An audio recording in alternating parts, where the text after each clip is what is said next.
It did feel strange coming back here to this room to film the first scene a few weeks ago and realising that there was a gap. But I'm sorry, guys, no actors are indispensable, and the show and the house and the estate is bigger than any of us. If you imagine the very worst thing that could happen to you, which is Dan Stevens decides to move on and not stay with the show, and we think, oh, that's really the worst thing that could happen.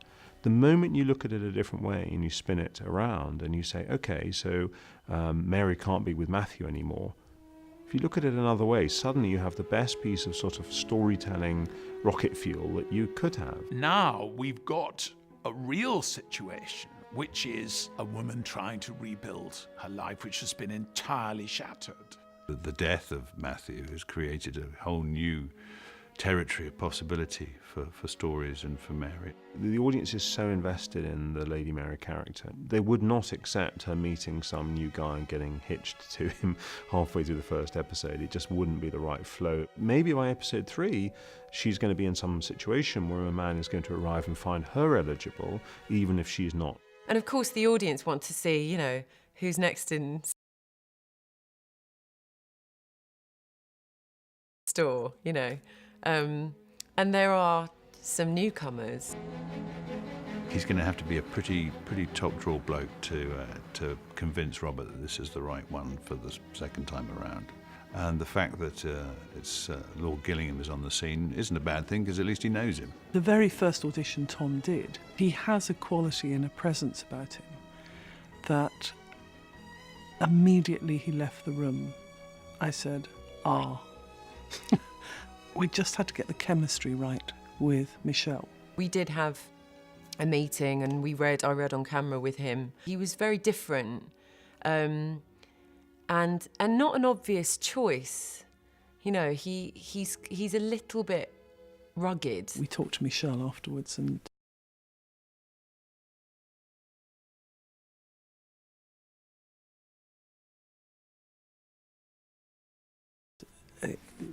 there was such a rapport. You could see them, it would work. He turns up at the house, not expecting, you know, to meet anybody and fall in love. But he meets Mary and instantly they have this kind of really human connection. And he falls head over heels in love with her. And then there's this big moment at the end of episode 4 where, you know, Gillingham surprises Mary and basically lays his cards out on the table, kind of takes his heart out and says, you know, I love you. I can't stop thinking about you, where you are, what you're doing. You're very persuasive. Then be persuaded. It's an incredibly brave thing to do. Now you come to Blake, there's just absolute fireworks between them. Mary is just, you know, she's floored by this Blake who turns up. I think she's used to men sort of throwing themselves at her. I would like to see Mary be bossed around a little bit and have someone be able to handle her. What I wanted to do with the character of Charles is to be an equal to her, to be someone who's not afraid to go, you're wrong.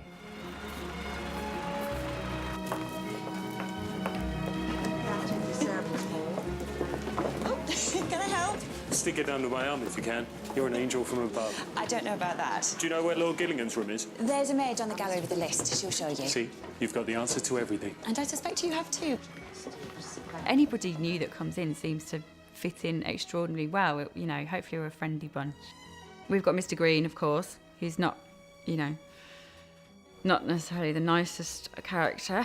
What shall we say? He's reasonably charismatic man. He has an eye for the ladies. He's very very friendly and very jovial, but he has a bit of a shadow. You look to me like you could use a bit of real fun for once. Is that what you want?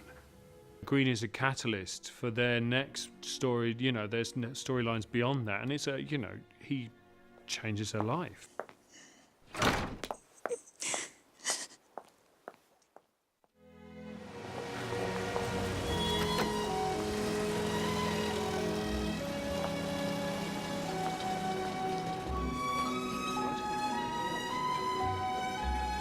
At the beginning of this series, we see Edith finally sort of break free from Downton. He's very keen, Gregson. He's very keen on Edith. And I think he's fallen for her in a big way. And of course, Edith's been so unlucky in love with Sir Anthony Strallan. Edith says, well, why don't you come to Downton? Mamma's having a party.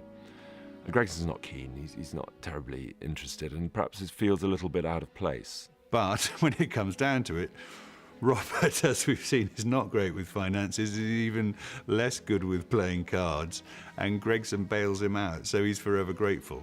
If only Gregson could play cricket, then he'd be really in. Gregson proves himself to be a very sharp card player and refers to his misspent youth. And, he's always on his best behaviour when he's with Edith.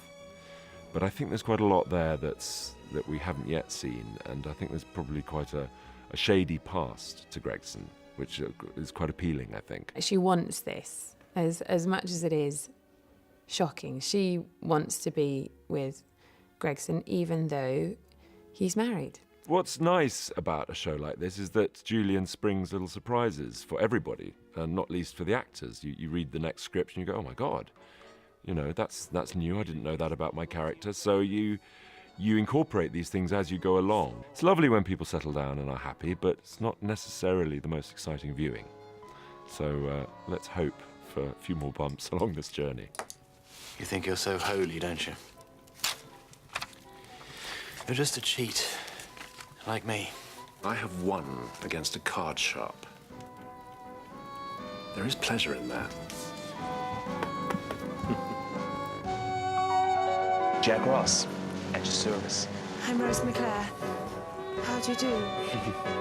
Julian came upon a story that had a black jazz singer. We had fantastic auditions with these amazing people coming and just singing to us in a room. It was glorious.